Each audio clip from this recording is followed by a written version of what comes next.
Well, good afternoon, everyone. Chris Thorne with Higher Military. Glad to be here with you again on another amazing Thursday afternoon talking about your military transition success. And this week, I get the great opportunity to host an amazing friend who I love dearly, the opportunity to work so closely with, who works with an amazing organization that you need to know about and you need to be watching. Because if you've ever heard me have a conversation, then something I've told you every time is that it's not just the military member who serves, it's the entire military family who serves, and it's just the military family who doesn't usually get credit for it. And so I'm really glad today to be able to host Laura Torres from Blue Star Families. Laura is the most amazing individual working with this program that sets up military families and veterans families for success. Laura, so glad to have you here. Thank you for joining today. Thank you, and thank you so much for those powerful introduction. I feel really privileged to actually be part of your network and have the opportunity to collaborate and share resources with you. Well, I'm so glad. So, hey, I'm going to throw a disclaimer out here for everyone now. Higher Military obviously is a nationwide organization. We're proud to do so. And Blue Star Families is another great nationwide organization. But I'm really lucky and privileged because Laura and I both happen to be in the San Diego, Southern California area. So along with working with these great nationwide programs, we get to run into each other working in the veteran and transition community so often here. So I'm proud to call you a friend in that, and thank you. So, let's go ahead and start today by hearing a little bit about you, Laura. Well, thank you. So I'm Laura, and I'm considered, I guess, in my now current role, I'm a military spouse. That's how I identify. That's my other people like to see he, she, and all those pronouns. Mine is military spouse. I still like to carry that pronoun for a while because of my current role. But I Hector retired from the Marine Corps after 21 years, and we sort of made San Diego an intentionally or forever, happily ever after sort of home. And we actually got here in 2009, and him and I traveled through different areas of the United States. In this, San Diego being our longest community or longest state.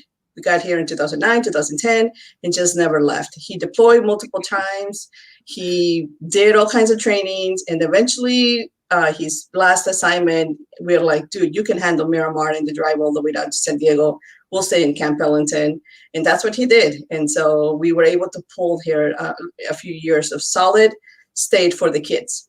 Nice. So you got to get into a stable location, which we all know for military families is always one of the biggest challenges. And, right now you're working obviously in this military veteran and military family space and doing amazing things. But through your military career with your family, you didn't exactly sit around doing nothing. You were pretty active in your personal professional life during that time. What kinds of career track did you see while you were that military family member?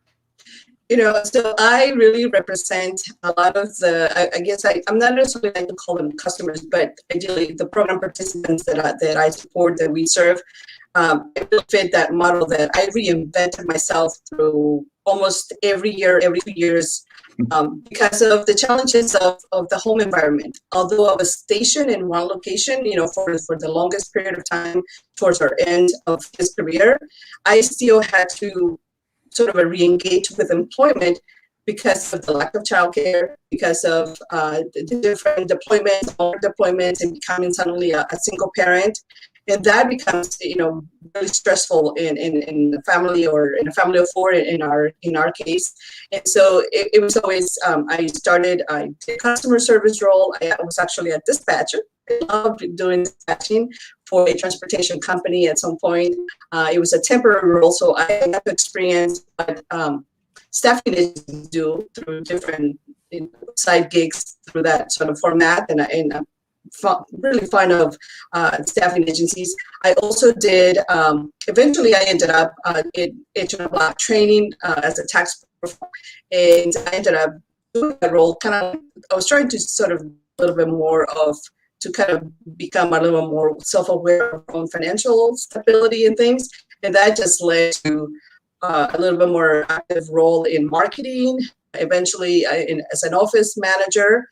And then that just transitioned, big time into, I ended up in Bluestar Families. That's amazing. And so unfortunately for those who are watching, yeah, I mean, it's the internet. We get a little bit of connectivity sometimes. And so the good news is Laura has already promised me that she's kicked everyone out of the house, so nobody's gaming on her computer. So I know we'll get it back here pretty quick. But, you do represent really that military family member that we so often talk about, who has to sort of go after what you can do to stay engaged during there to keep your professional life going. But you were really successful at it. Did you find that was something that came naturally to you? Did you have mentors who assisted you? Did you know the secret code password that others don't know? What really sort of helped you along that pathway? So, the secret password or the secret code or secret sauce, however you want to put it, was, I guess, coming in terms to understand how hungry I was to make our daughter's sort of, I guess you can say, college dreams a reality, as well as my own employment needs a reality. And so that came all along. It kind of all came together when Hector was transitioning in 2016. He said, "Woman, if you want to get a job and you want to stay, if you want to stay in California, we need a second income, because there's no way we can make it with just my retirement." So he's like, "If that's going to be the case, this is my last enlistment. Get to it. Get a full-time job. Stop doing part-time, seasonal, all those things. Get a full-time job. Get yourself a good paying job, and we will stay here in California." I think he was doing it. I think he was bluffing. I think he didn't think I would be able to do it.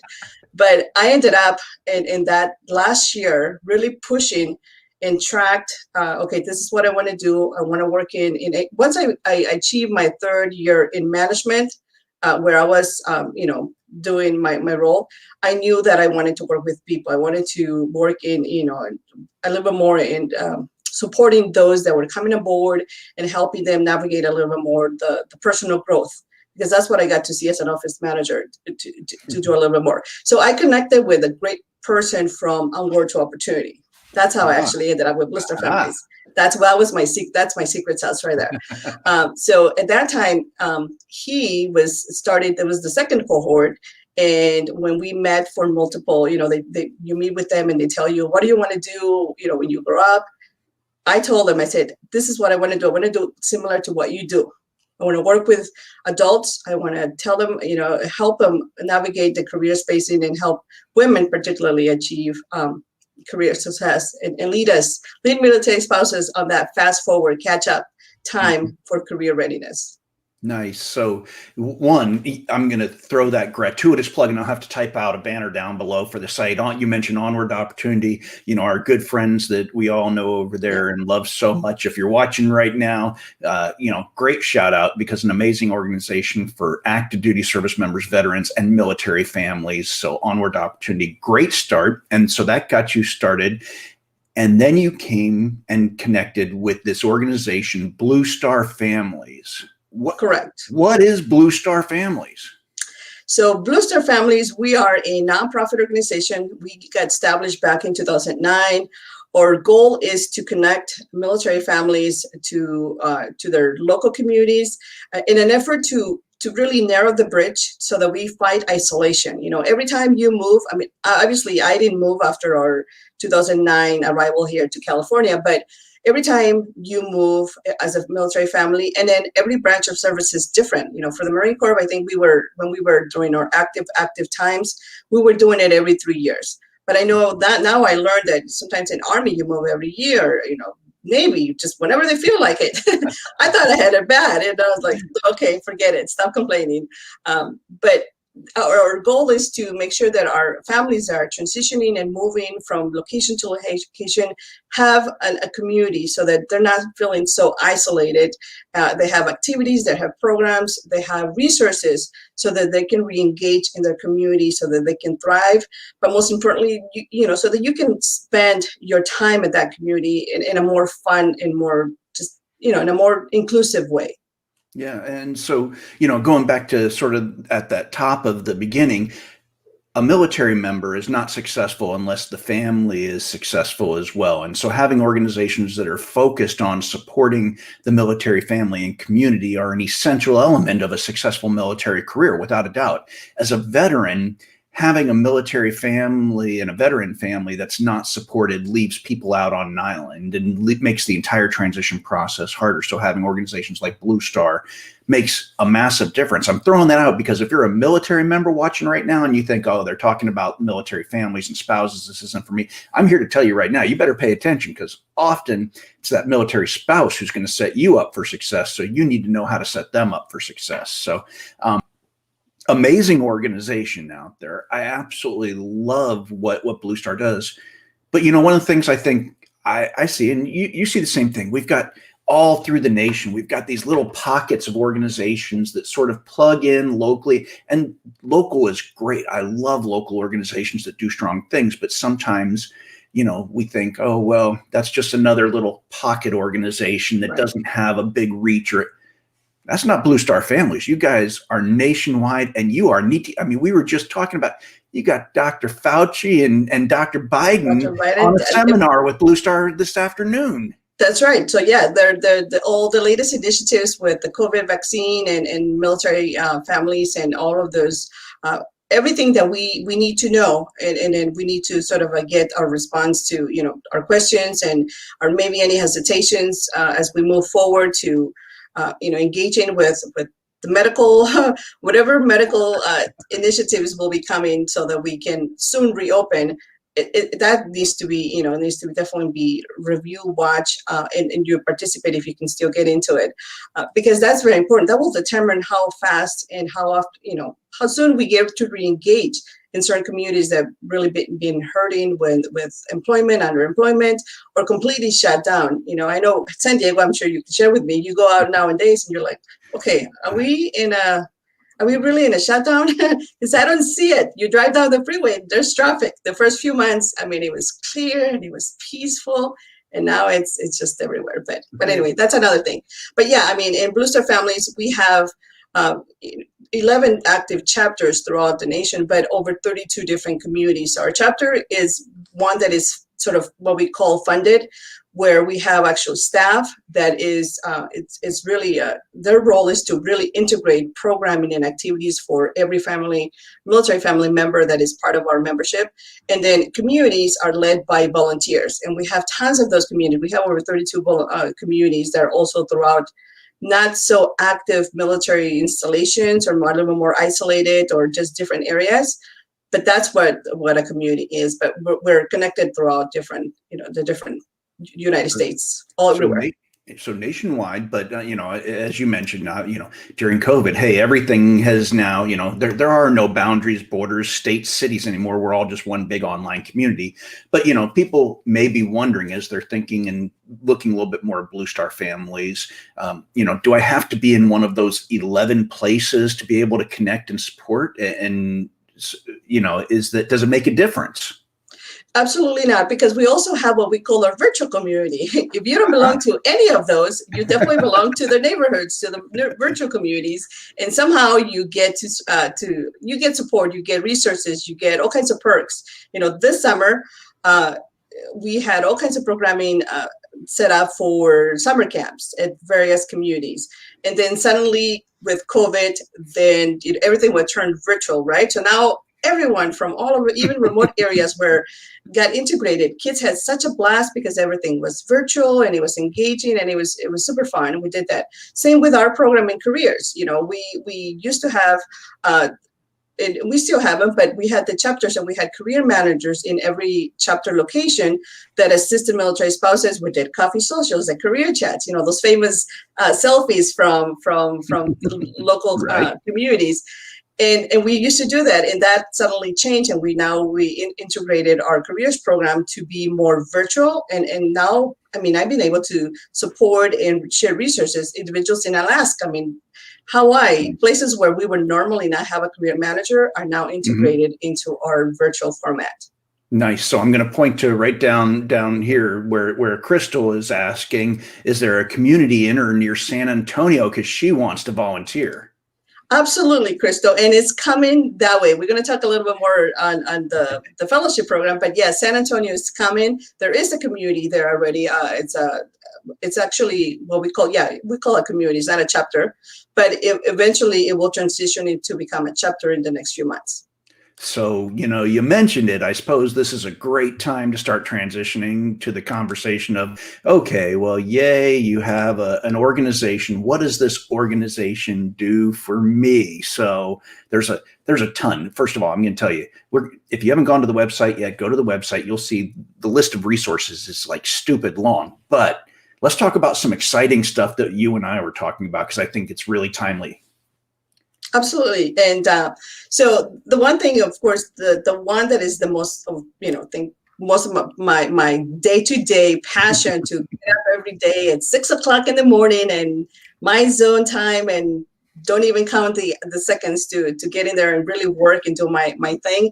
It's careers for military spouses, because that's really the way that you can empower your transition. You can empower your members' success when it comes to transition. And I know I saw that big difference when I, suddenly, like I said, maybe he was bluffing, but suddenly when I became employed 6 months before he was going to retire, it was a huge relief that we didn't have to worry about solid monetary, cost. In San Diego, we were staying in San Diego, which is very highly cost, and suddenly we were going to be a little more secure. And at that time, I actually got another contract for 6 months with my previous employer, so I was able to work almost like 2 full-time jobs for the first 6 months and saved out a ton of money for us to transition debt-free. But for careers, what we do since 2016, when I came into Blue Star Families, and a little bit before, is we have supported military spouses through our careers program that is connecting them with meaningful resources, either through direct job placement, training, certifications, career workshops, introductions to employers, all kinds of different things that we have done. And our program has transitioned and obviously has pivoted over the years as a result of the different changes in the community. And right now, we're no longer doing it on sites. It's more virtual.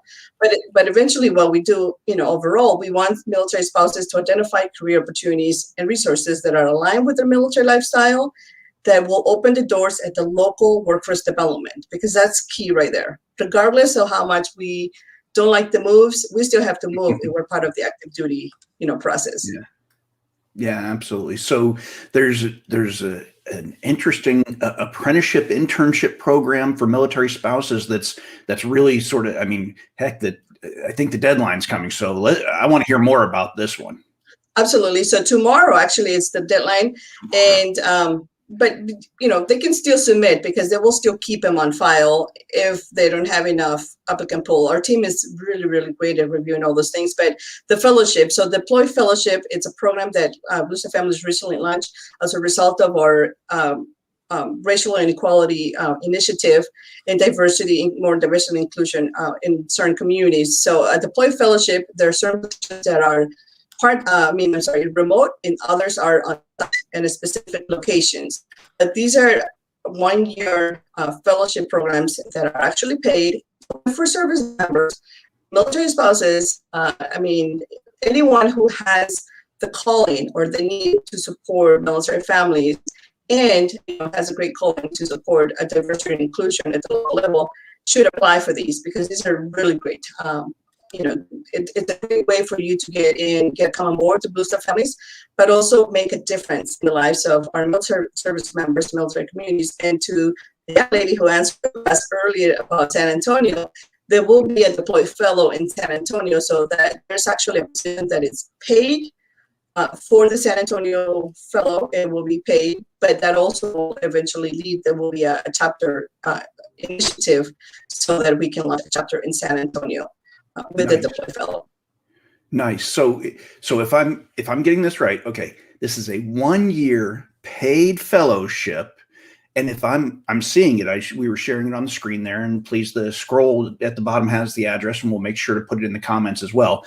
But there's a paid fellowship that includes benefits, if I'm seeing that correctly, to include a 403, life insurance, other things. I mean, so this is a real opportunity for some people to get really a jump start on the next year ahead. And then during the COVID era, what more could you ask for? But you said the deadline is tomorrow. Well, they put February 5th as a deadline just to make sure that they have enough time. I still encourage anyone, as long as the link is there and it has not been removed, apply, right? Because the more applications they have, the better for each location. Sure. So just encourage you to apply and submit your interest. Send an email to the HR team and let them know that you submitted a report.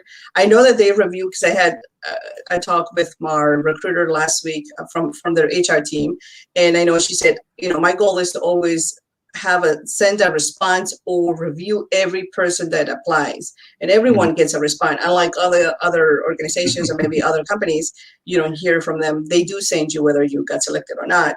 But there will be many more, of course, to come, other opportunities, because there's more chapters and more initiatives that are looking in the future to relaunch. And so Crystal had another question there. So Crystal is a veteran and a military spouse, and she's wondering, is she eligible for these services? Absolutely. So yeah, she's veterans, military spouses, National Guard, active duty, caregivers, anyone who is tied into the military can apply or can receive services through Blue Star Families.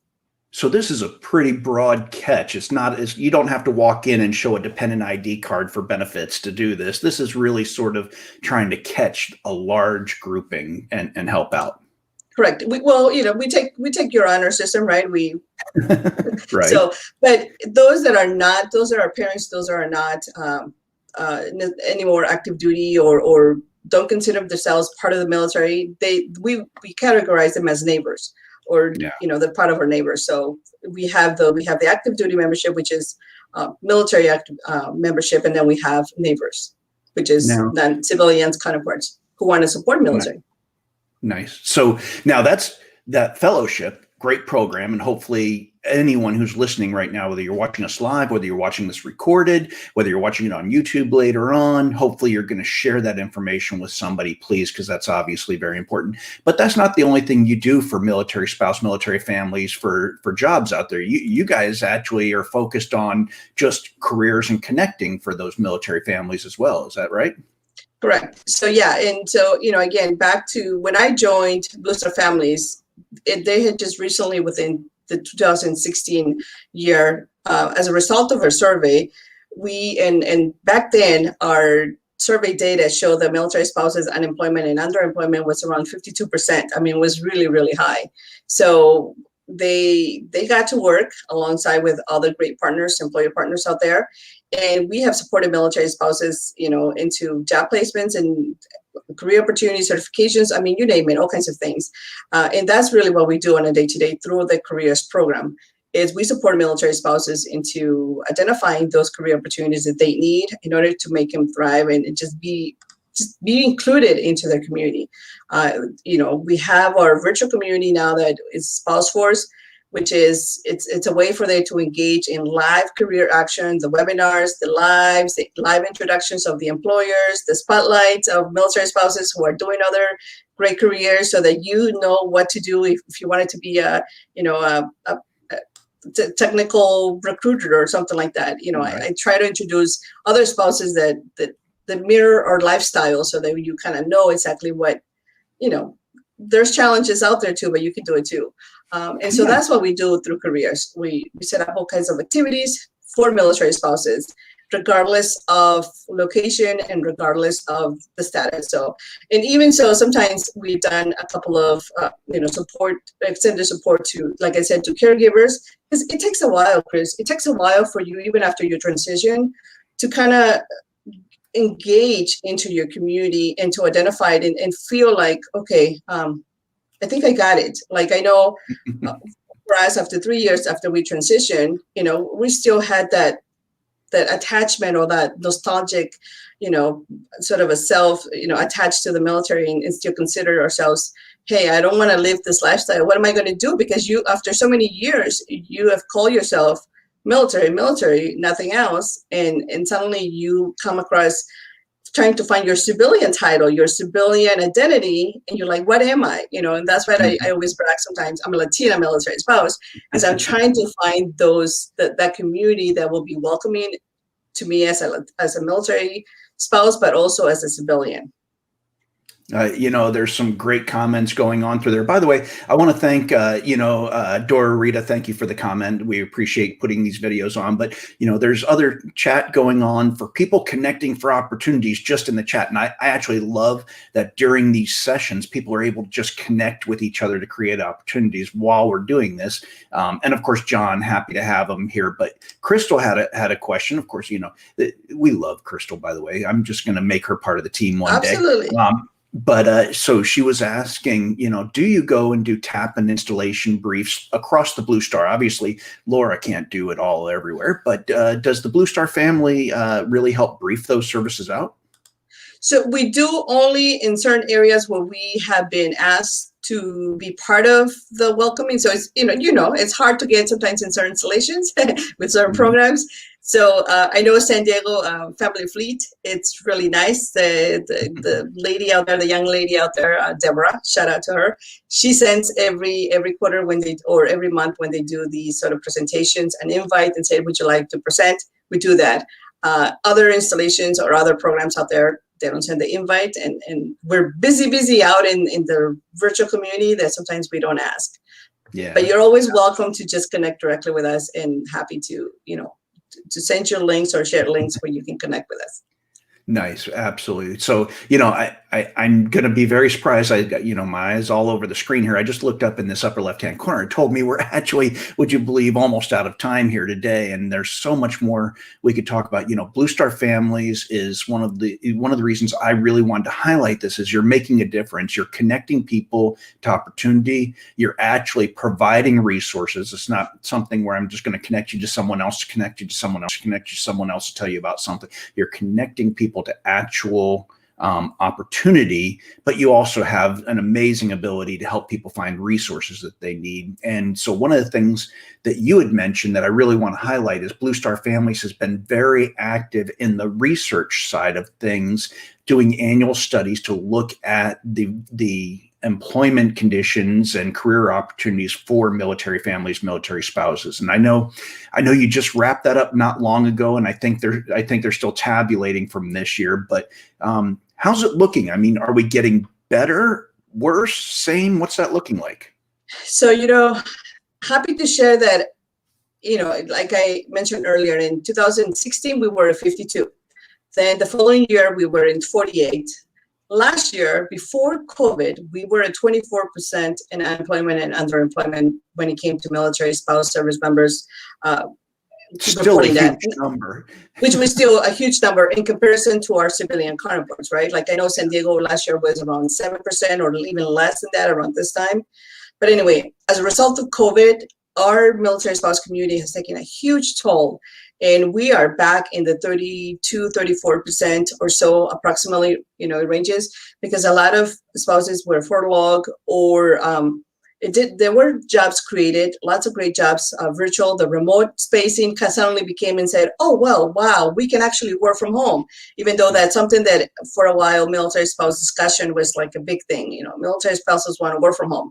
We want to work from home because we wanted to keep that employability solid as we transitioned from location to location, not because we wanted to just sit back and work from home. However, a lot of great jobs that opened up last year as a result of COVID and the strong spotlight on working from home, that yes, it can be done, came with the price tag of not having reliable childcare, because a lot of these are still, customer center roles or just in general are not super flexible. And when you're still, again, a single parent household with the service member deploying or going and training for, it still becomes a challenge, but still not as high as what it was a few years back. So we're around 30%, but we're hoping to have it a little bit more down. Yeah, still entirely too high, but anytime there's positive, I always want to celebrate positive. But if I'm an employer now, because, hey, I've got a reasonable network of employers out there, and I'm thinking about why should I hire a military spouse? I mean, education and professional experience wise, there's a lot of assumptions out there, bad ones, but there's a lot of assumptions out there that military spouses don't have the same education, the same skills, the same professional background out there. So, we know that's wrong, but tell me, if I'm an employer watching this right now, why should I be hiring a military spouse? I mean, I'm going to probably repeat, it's going to sound redundant what we always said over there, right? But we're super resilient. I mean, seriously, and just to give you an example of like, sort of in a more realistic way, when Hector retired, he had nothing to worry about because I was taking care of the entire home front, back front, sidewise, whatever you need, financially, everything else, so we are very resilient. We really can adapt to a lot of challenges within the work environment because we've done it. Every relocation, we have to start all over again. We have to set up new system in place, new processes, new re-engage in new communities, just overall different things that allows us to be more adaptable. 61% of, according to our data within our Blue Star Careers program, have a bachelor's degree or higher. 30% of them already have 30% of relevant experience, work experience, and 11% have a security clearance. Those are the military spouses that happen to also be veterans, and they now they're dual sort of title, and they don't use both of them, unfortunately, that much, but they should tap into both communities. 65% of them back in our last year's survey prefer remote work only because they wanted to keep that portability. Because again, we're super loyal, committed. We want to stay engaged in that employment opportunity and ride it until until it's time for the next career level or the next advancement, or just simply be able to upgrade to a new set of skills. And that's why an employer should be looking into a military spouse, because we're just ready to go. It's a check mark. We don't need the checklist. The majority don't need a checklist to be told what to do. We're natural logistic managers. We just go and get it done and come up with our own set of processes and just do it. So if I'm hearing it, we're not just talking about those soft skills, that flexibility, durability, ingenuity, adaptability, all those that are great, amazing soft skills. But you also mentioned statistics about an incredible volume of military spouses that have undergraduate and graduate degrees, have directly relevant experience in industry already out there, have the capability, capacity, and now in the modern COVID era, when we're all working online already anyways as it is, there's just no darn reason not to go out and hire a military spouse. So, okay. Absolutely. If you were to go out there in some of those Facebook groups or social groups for military spouses, you'll find that the majority of them have a side gig, or the majority of us, even myself included. I had a side gig. We had a side gig, and we all do some kind of, direct support in customers' roles or that kind of thing. Unfortunately, sometimes we don't consider that as employment because it's just a little part-time random thing. But we can run those kind of businesses, and we do it very well. As well as we are amazing volunteers. Even though it's not paid, we fulfill so many roles within installations when it comes to volunteerism. Key spouse clubs, deployment chairs, and all these other things. So those are a set of skills that, unfortunately, because as a volunteer, sometimes they don't transfer for an employer as employable. But if I did it, and the majority of them do it full time, I've met spouses that are like, "You're volunteering full time? That's distracting you from finding the right job." Tone it down. But those are also some skills that an employer needs to know, that when they find a spouse that has volunteer, it's because they are really, keeping their skills active and current in the workforce. It's not necessarily monetary gain.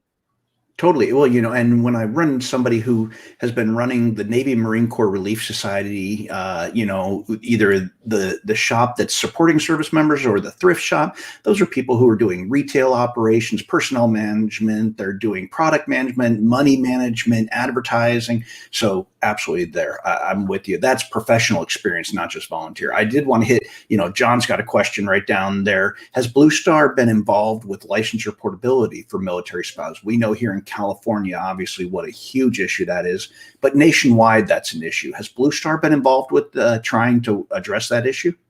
Absolutely. During our a little bit more active in the early years of those sort of initiatives. We collaborated in collaboration with a lot of other policymakers and other local influences with key states. In fact, in 2018, if I recall correctly, with Senator Kane, booster families, and then team up to launch the military spouse license for personal responsibility for his state. And not only that, but that triggered a set of other states to kind of adapt and try to mirror similar initiatives throughout their different states. I know in Colorado last summer, they sent us an email that eventually Colorado had adapted military spouse initiatives when it came to licensing, as well as the local in the local community. I think it was Springfield. They had acknowledged a military spouse, a military family day. Sorry, and that also was the initiative to the military spouse licensing and all other initiatives to help include military families overall in the transition process of the service member. Nice. It's true. It is just truly an amazing organization. I'm really so proud to be associated and working and helping in any way I can. I'm proud to be your friend as you're working with that process. And I'm really proud that we're all in that community together. And, Sophie, we agree with you on your comment there. It's an amazing thing. And military family members should absolutely be looking. If you're an employer, you need to be looking at a military family member, because it's not just because you're doing something good. You're doing something good, but you're going to do an amazing thing for your company that way. So, all right. That said, I hate to say it, Laura, but I got to give it to you for a final wrap up, for your final thoughts here, and see what you've got. I'm just going to say, let's connect, support each other, and really embrace those local collaborations. My goal as a retiree military spouse is to go back and support those spouses who are still through their seasoned military lifestyle, or maybe coming on board, to understand the resources or the sort of a little bit better what the military lifestyle could bring and how they can do it better. Unfortunately, I didn't take advantage of a lot of resources early in my years.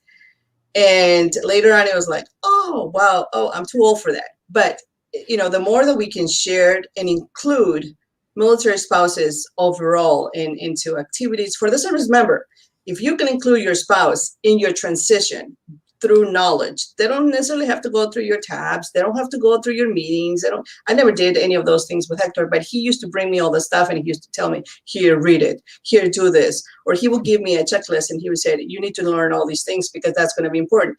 And even now, as a retiree, he still tells me, you need to do all these things because if something happens to me, the life insurance or the retirement insurance and all these things, you need to know how to be proactive with those things. And I think that's extremely important when it comes to making sure that the family overall, the unit, it's well taken care of.